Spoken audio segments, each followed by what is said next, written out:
നാടകത്തിന്റെ ഒരു ആത്മാവാണ്. ബിഗ് ബോസിലേക്ക് വിളിച്ചെന്ന് പറഞ്ഞപ്പം സുധിച്ചേട്ടൻ ആദർശനായിട്ട് കൂടെ ഉണ്ട്.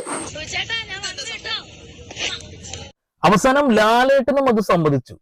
സുധിച്ചേട്ടന്റെ ആത്മാവ് ബിഗ് ബോസിനുള്ളിലുണ്ട്.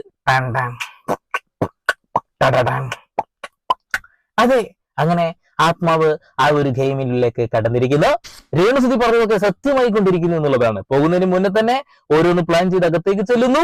സുധിച്ചേട്ടന്റെ ആത്മാവിനെ തെരഞ്ഞു പിടിച്ച് കൊടുത്ത് അകത്തേക്ക് കയറുന്നു എന്നുള്ളതാണ്. ഓക്കെ, എല്ലാവർക്കും ബിഗ് ബോസ് ഇങ്ങനെ ഇരുന്ന് കാണാൻ ഭയങ്കര താല്പര്യക്കുറവുണ്ടെന്ന് എനിക്കറിയാം. കാരണം എന്താ വെച്ചിട്ടുണ്ടെങ്കിൽ അരോചകമായിട്ടുള്ള പരിപാടിയാണെന്നാണ് എല്ലാവരും പറയുന്നത്. തമാശയുണ്ട്, സീരിയസ് ആയിട്ടുള്ള സാധനമുണ്ട്, വെറുപ്പിക്കലുണ്ട്, എല്ലാം പണ്ടാറുണ്ട് അതിൻ്റെ ഉള്ളിൽ. അപ്പൊ നിങ്ങളുടെ സമയം ഞാൻ കളയുന്നില്ല. നമുക്ക് രസകരമായിട്ടുള്ള മുഹൂർത്തങ്ങൾ അവിടെ ഇവിടുന്ന് കടർത്തി എടുത്തുകൊണ്ട് നമുക്ക് വെറുതെ ഒന്ന് റിയാക്ട് ചെയ്യാം. അത്ര ചെയ്താൽ മതിയല്ലോ, അതല്ല അതിന്റെ ശരി. ഓക്കെ, അപ്പൊ നമുക്ക് നേരെ വീട്ടിലോട്ട് കിടക്കാം. നമുക്ക് ആദ്യം തന്നെ അരിശം മാഡത്തിന് കിട്ടുന്ന 8ന്റെ പണി കേൾക്കാം.